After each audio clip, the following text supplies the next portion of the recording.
I'm Jayson E, a penetration tester. Penetration testing is basically a company hiring a hacker or security professional to test their security by breaking in via the website or the building itself or, their internal network devices, just any way they can to validate their security. One of the things that you want to get when you're doing a physical pen test is you want to record as much data as you can. I just need my glasses that has a camera installed in it with a micro SD card to store the data. I have the newer version of the Microsoft employee badge, but quite frankly, why mess with the good thing? No one knows what the new employee badge looks like anyway. So I'm still using this one on mostly every engagement I go to. I'm always carrying a cup of coffee or a clipboard because that way the camera is facing the right way when I'm recording it with my watch. Get close enough, it will copy the employee badge of an employee going through the door. I can clone it and then I can resend that to the gate or the door, and it'll let me in thinking I'm that employee. This looks like a typical iPhone charger. That's a microcomputer with Wi-Fi and Bluetooth with several different payloads installed on it that I can launch individually from my phone. A lot of CEOs, a lot of executives have those high-end HDMI monitors. That's perfect because this screen crab plugs in HDMI from the monitor into here, then back to the computer through here, and records it onto a micro SD card and also will wirelessly transmit it to you so you're seeing their whole desktop. When I'm feeling really fancy, I like to wear my cufflinks because this cufflink is a USB wireless adapter, turning any desktop or any device or any server into its own wireless access point into its company's network. And then this one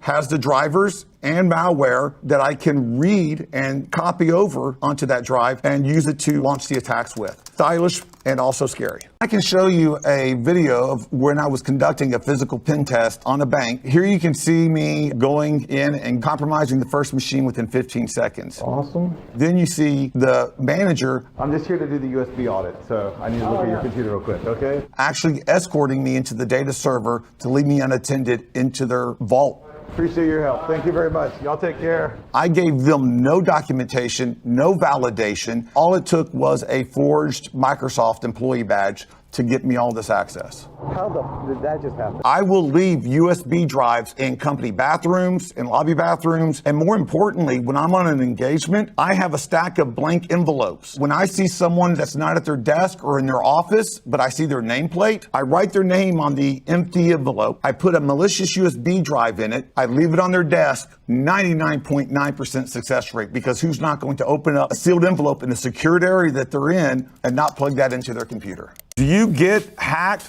just by clicking the link somebody sent? Yes. Not only that, but there have been certain vulnerabilities in Office products where just having the reading pane open would attack your machine. Just receiving an SMS message or iMessage on an Apple phone would compromise your machine. So yes, it is just that simple. What do hackers actually do with your data? They bundle it up and they sell it in bulk. Your data is not worth that much by itself. And what they can do with that information is not just open up lines of credit. They can try to go get passports. They can try to get identities. They can try to create and assume your identity and then sell these to criminals. At RZ Cyber, phishing attacks.